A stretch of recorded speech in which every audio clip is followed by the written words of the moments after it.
चुनाव के बाद भी और उस दौरान भी काफी लोग गए आए, जिसमें शुभेंदु भी है। मुकुल राय जैसे लोग, बड़े लोग भी उसमें रहे, सुप्रियो भी रहे और अर्जुन सिंह जैसे लोग भी रहे। बहुत सारे लोग रहे। तो क्या अब पार्टी आपको लगता है टूटने वाली है? देखिए, अभी जिस तरह के हालात हैं उससे तो यही लग रहा है कि पार्टी टूटने वाली है, क्योंकि एक तो देखिए, विचारधारा की पार्टी तो ये है नहीं। जैसे आप जैसी राजनीतिक पार्टी या तृणमूल जैसी राजनीतिक पार्टियों के साथ यही होता है, क्योंकि हमने यही देखा है। आपको मुझसे बेटर पता है कि इस तरह के राजनीतिक पार्टियों के साथ होता क्या है। क्योंकि देखिए, तृणमूल के साथ मुश्किलें ये आ रही है कि एक से बढ़कर एक नेता सामने आकर बयान दे रहे हैं पार्टी के खिलाफ। ये वो नेता हैं जो पार्टी जब सत्ता में थी, पार्टी से इन्होंने न सिर्फ पैसे कमाए, बल्कि जिस तरह जो जो सुविधाएं ये ले सकते थे ये सबने लिए। रिजू दत्ता एक बड़े नाम है, अक्सर जो main stream television channels follow करते हैं वहां पे वो उनको जानते हैं, रिजू दत्ता को। ये इतनी घबराहट क्यों है? रिजू दत्ता को देख रहा हूँ मैं, कल्याण बनर्जी साहब को भी देख रहा हूँ, सौगत राय को भी देखा। ये इतनी घबराहट क्यों? क्योंकि मैंने देखा है सत्ताएं बदलती रहती। ऐसा तो है नहीं कि कोई पहली बार देश में सत्ता बदल रही है, लंबी सत्ताएं बदलती है, लेकिन सत्ता बदलते ही अपने ही लोगों के खिलाफ ऐसी बयानबाजी और ऐसी घबराहट क्यों है? क्या डर है? दो डर है। एक तो हमने पैसे कमाए हैं तो इंक्वायरी होगी तो हमारा नाम आएगा। उन नेताओं को डर नहीं है। बाय द वे, और भी नेता हैं यहाँ पे, पूर्णेंदु बोस हैं, दोला सेन एमपी हैं, इनको डर नहीं है क्योंकि इनके खिलाफ इस तरह के चार्जेस नहीं है। तो जिन्होंने पैसे कमाए हैं उनको तो डर है, क्योंकि ये वही नाम आप ले रहे हैं जिनमें से ज्यादातर, ये शोभतो राय का भी तो नारदा में नाम आया था, वो भी तो पैसे ले रहे थे। शुभेंदु अधिकारी जो अभी मुख्यमंत्री बने हैं वो भी नारदा में पैसे ले रहे थे, वो विजुअल्स भी हमने देखे थे। रिजू दत्ता के खिलाफ भी इस तरह के चार्जेस हैं। साथ ही डर भी है। देखिए, बंगाल की राजनीति के साथ वायलेंस, ये डराना धमकाना, ये जुड़ा हुआ है। ये आज की बात नहीं है, बहुत सालों से है। लेफ्ट की जब सरकार गई, एक रात में 1500 पार्टी ऑफिसेस को तोड़ा गया। तृणमूल कांग्रेस ने तोड़ा। ममता बनर्जी 4 तारीख हारने के बाद जो प्रेस कॉन्फ्रेंस उन्होंने की, वहां पे 5 तारीख को कहती नजर आई कि जब हम सत्ता में आए थे हमने कोई पार्टी ऑफिसेस नहीं तोड़े, हमने किसी को कुछ नहीं किया, जबकि ये बात गलत है। भर भर के उन्होंने लेफ्ट के कार्यकर्ताओं के खिलाफ केसेस दिए हैं। तो वही राजनीति तो बीजेपी भी कर रही है। अभी टूट रहे हैं पार्टी कार्यालय, पार्टी के दफ्तर? हाँ, बहुत। देखिए, ये भी नॉर्मलाइज हो गया यहाँ पे, इसको लेकर अलग से चर्चाएं नहीं हो रही, क्योंकि ये नॉर्मलाइज हो गया है। बीजेपी के कार्यकर्ताओं ने वही किया। उन्होंने जाके तृणमूल कांग्रेस के पार्टी ऑफिस में अपना झंडा लगा दिया और कह दिया कल से ये हमारा, आज से ये हमारा कार्यालय है। तो ये नॉर्मल है यहाँ पे। जैसे मेरे घर के पास हमने देखा कि कैसे कार्यकर्ता आकर, जो तृणमूल कांग्रेस के कैंडिडेट थे, उनका जो भी बैनर था, पोस्टर था, उसको तोड़ फोड़ दिया, उसको हटा दिया, जय श्री राम के नारे लगा रहे थे। जबकि शुभेंदु अधिकारी और श्रमिक भट्टाचार्य जैसे नेताओं की तरफ से बयान आ रहे हैं कि इस तरह के काम नहीं किए जाएंगे। लेकिन अगर जमीनी हकीकत आप देखें तो ये हो रहा है, और यही मैं कह रही हूँ कि इसकी चर्चाएं नहीं होंगी, क्योंकि ये नॉर्मल है। यही तृणमूल ने भी किया था, वही बीजेपी भी कर रही है। लेकिन एक चीज समझाइए देवजानी मुझे, कि जैसे चुनाव खत्म हुआ, ममता जी ने तो कहा कि वो हारी नहीं, अनैतिक हार है, अनैतिक जीत है, सब कुछ, लेकिन उसी दौरान महुआ मोइत्रा जैसे लोग, सौगत राय जैसे लोग, कल्याण बनर्जी जैसे लोग और भी पार्टी के कई लोगों ने हार को स्वीकार कर लिया और कहा कि भाई मैंडेट का स्वागत करते हैं। तो ये भी टूट का इशारा था या कोई नाराजगी थी? और ये कहना कि अभिषेक बनर्जी के खिलाफ लोग बोल रहे हैं, क्या मैं इसे फर्स्ट स्टेप मानूं? क्योंकि आपकी हिम्मत सीधे सीधे से ममता बनर्जी के खिलाफ बोलने की नहीं है। देखिए, अभिषेक बैनर्जी बनाया किसने? बनाया तो बुआ ममता बनर्जी ना। वही कह रहा हूँ ना। अभिषेक बैनर्जी ने तो कभी ग्राउंड पे राजनीति की नहीं थी। अब अभिषेक बैनर्जी की जब एंट्री हुई मेन स्ट्रीम में, तो सबसे ज्यादा नाराज कौन हुए? पुराने नेता हुए, जिनमें शोभतो राय शामिल है, कल्याण बनर्जी शामिल है। इस तरह के नेता नाराज हुए। क्यों? क्योंकि उनका कहना है कि अभिषेक हमें वो इज्जत नहीं देते जिसके हम काबिल हैं। अभिषेक बैनर्जी के खिलाफ इस तरह के भी आरोप हैं कि वो बैठक में लोगों से बदतमीजी से बात कर रहे हैं, या जिस तरह से नेताओं से बात करनी चाहिए वो नहीं कर रहे हैं। तो इस तरह के आरोप भी हैं।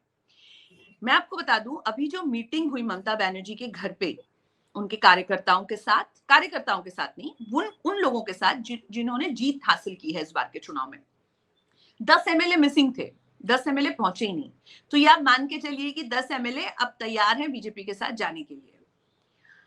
शुक्रवार को एक और बैठक उन्होंने बुलाई है। तो मंगलवार के बैठक के बाद जो पार्टी के नेता थे उन्होंने कहा, ममता बनर्जी ने खुद कहा कि आप सबको शुक्रगुजार रहना चाहिए अभिषेक का, क्योंकि उन्होंने बहुत ज्यादा काम किया है पार्टी के लिए इस बार के चुनाव में। आप सब खड़े होकर उनका शुक्रिया अदा कीजिए। तो जो बड़े सीनियर नेता हैं उनको भी खड़े होना पड़ा। ये जो कल्चर अभिषेक बैनर्जी के आने के वजह से हुआ है, इस वजह से नेता नाराज है। तो जहां एक तरफ कल्याण बैनर्जी है, महुआ मोइत्रा है, सौगतो राय है, इनको लगता है कि इन्हें पार्लियामेंट में जब बोलना था तो इन्हें हर बार अनुमति लेनी पड़ती है अभिषेक बैनर्जी से, क्योंकि अभिषेक बैनर्जी के अनुमति के बिना ये बात नहीं कर सकते। कभी कभार किसी मुद्दे पर अगर किसी ने बात कर ली, अभिषेक उससे नाराज भी होते थे कि आपने मुझसे बात क्यों नहीं की। तो ये जो एक कल्चर पार्टी में बना है, देखिए इन्हें ममता बनर्जी से आपत्ति नहीं, ये ममता बनर्जी को अपना लीडर मानते हैं, लेकिन आपत्ति अभिषेक बैनर्जी से है। और जैसा कि आप कह रहे थे कि शायद ये पहला पड़ाव है, क्योंकि अभिषेक बैनर्जी को सबसे ज्यादा बयानबाजी अभिषेक के खिलाफ हो रही है। जो युवा नेता है वो तो खुलकर बोल रहे हैं, काउंसिलर, एमएलए, और आईपैक को लेकर भी गुस्सा है कि आईपैक हमें चलाने की कोशिश करता था, आईपैक बताता था क्या बोलना है। और जब हम पार्टी लीडरशिप से इस बारे में बात करते थे तो वो कहते थे कि आईपैक की बात सुनिए, आईपैक की वजह से हम हार गए।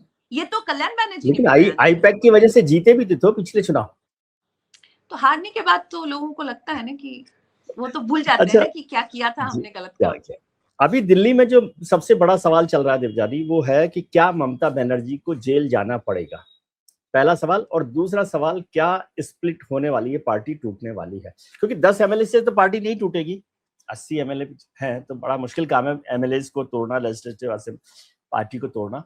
लेकिन क्या ये दोनों सवाल, सबसे पहला सवाल है कि क्या ममता बनर्जी जेल जाएंगी, बीजेपी ये हिम्मत करेगी? देखिए ये शायद नहीं करेगी बीजेपी, ये शायद नहीं करे, क्योंकि ये अगर बीजेपी करती है ना, इससे बीजेपी की छवि खराब होती है। क्योंकि ममता बनर्जी के खिलाफ डायरेक्ट करप्शन चार्जेस नहीं है, जो भी चार्जेस हैं अभिषेक के खिलाफ हैं। अभिषेक के पहले, इसके पहले ईडी सीबीआई दोनों ने अभिषेक को फिर से शायद बुलाएं, ये भी हो सकता है। और इसके चांसेस बहुत हाई हैं, क्योंकि सुजीत बासु की गिरफ्तारी के बाद अब जो भी नेता हैं वो सब डरे हुए हैं कि हमें बुलाएंगे। तो ये बीजेपी के साथ जो ये वॉशिंग मशीन का कॉन्सेप्ट जुड़ा हुआ है। अब जो कह रहे हैं ना 10 एमएलए से पार्टी नहीं टूटेगी, यहाँ ज्यादा है, बीजेपी लेने के लिए तैयार नहीं है, ज्यादा है पार्टी लेने के लिए। अच्छा, ये भी एक खबर आ रही है कि 40 एमएलए रेडी है जाने के लिए, लेकिन बीजेपी फिलहाल किसी को एंट्री नहीं दे रही है। तो उनके पास तो पहले ही आजकल ज्यादा है, बहुत ज्यादा, उनका तो उन्हें तो जरूरत नहीं है, बिल्कुल। और ग्राउंड लेवल के जो नेता हैं वो इस बात से नाराज हो जाएंगे, क्योंकि इनकी सीधी फाइट तृणमूल कांग्रेस के साथ हुई थी। अब उन्हीं से अगर दोस्ती करनी पड़े तो ममता बनर्जी की मुश्किलें ये भी बढ़ रही है कि जिस लेफ्ट को और कांग्रेस का सफाया करके उन्होंने बीजेपी को बंगाल में लाया, अब उनके वो तो चाहती थी ना कि लेफ्ट और कांग्रेस खत्म हो जाए। बीजेपी की एंट्री तो ममता बनर्जी के हाथ पकड़ के हुई है जी। उन्होंने जब इन लोगों से रिक्वेस्ट की कि आप मेरे साथ आकर राजनीतिक लड़ाई लड़िए, दोनों ने मना कर दिया। अभी कल कांग्रेस अभी जो बयान दिया उसके बाद कोई तैयार नहीं है उनके साथ लड़ने के लिए।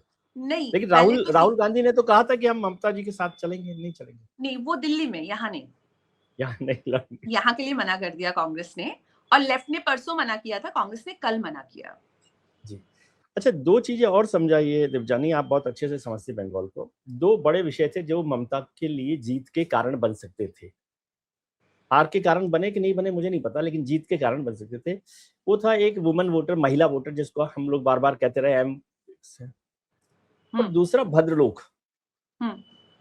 इन दोनों में क्या और क्यों बदलाव हुआ? देखिए, महिला वोटर जिसके बारे में हम बात कर रहे थे, आपको याद होगा कि हमारे साथ जब हम दोनों की जब लास्ट चर्चा हुई थी चुनाव के, आई थिंक सेकंड फेज के बाद, तो हमने बात की थी कि अगर बीजेपी को जीतना है तो दो जगह पे टूट जरूरी है, एक मुसलमान वोट, दूसरी महिला वोट। मुसलमान वोट ममता के साथ गया है और साथ कांग्रेस और लेफ्ट के गया है। तो मुसलमान वोट मोटा मोटा इंटैक्ट रहा, लेकिन कांग्रेस और लेफ्ट के प्रति झुकाव बढ़ा है, क्योंकि लेफ्ट की जो एक सिंगल सीट में जीत हुई है वहां पे कैंडिडेट भी मुसलमान था और वोट भी मुसलमानों के ही पड़े हैं। एग्जैक्टली। दूसरा, अगर हम महिला वोटरों की बात करें तो महिला वोटरों ने वोट दिया है बीजेपी को।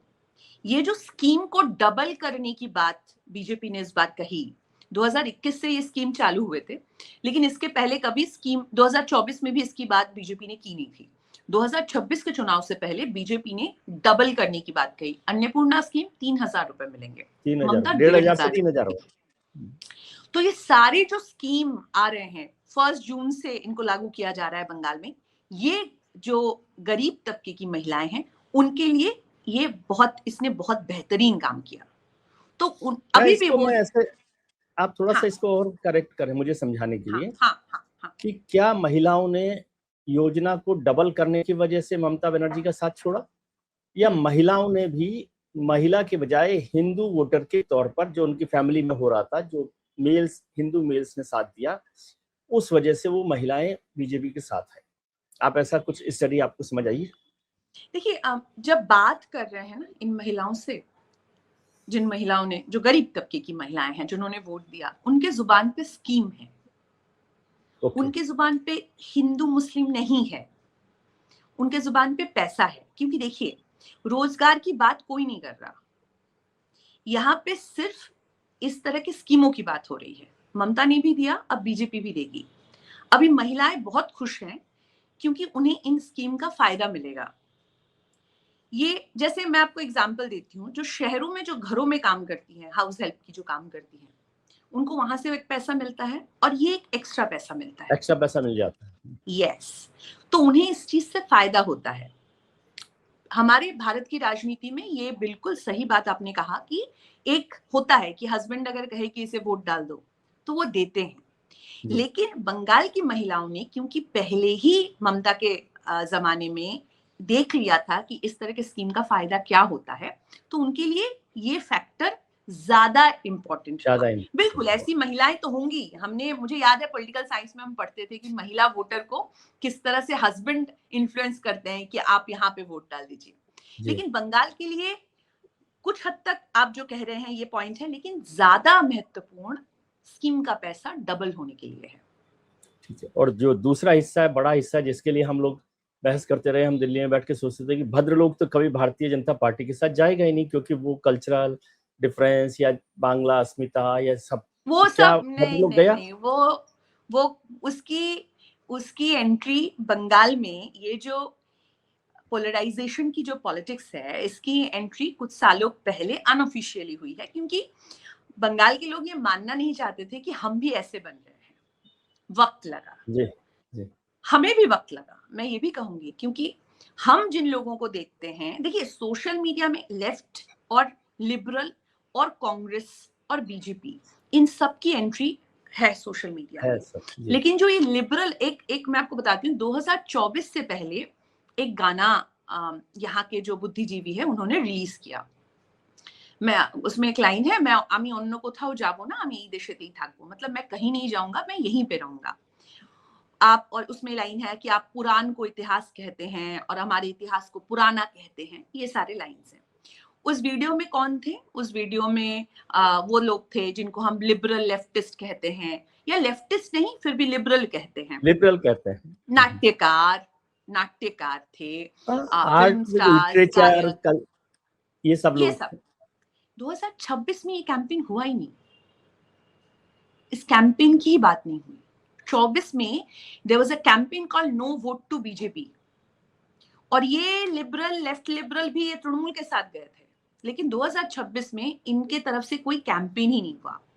और ये जो बंगाली भद्र लोग, कलकत्ता के जो लोग, जो कभी ममता बनर्जी को बिल्कुल पसंद नहीं करते थे, लेकिन उसके बावजूद उन्होंने तृणमूल कांग्रेस को वोट दिया क्योंकि लेफ्ट से नाराज थे, उनके अंदर ये पोलराइजेशन पिछले कुछ सालों में धीरे धीरे पनप रहा था। आज की कोलकाता की अगर बात करें तो हिंदू मुस्लिम पोलराइजेशन की बात खुलेआम होती है। उनको ये लगा कि एक तो बांग्लादेश में जो माइनॉरिटीज के साथ हुआ, जिसकी चर्चा, क्योंकि ये बॉर्डर इलाका है, इसका इफेक्ट बहुत ज्यादा होता है। वहां पे जो परिवार रहते हैं उनके परिवार भी यहाँ पे रहते हैं, यहाँ रहते हैं। इसका एक असर, इसका भी एक इम्पैक्ट इस बार के चुनाव में हुआ है, क्योंकि खबरों में इस तरह की चीजें बार बार आ रही थी।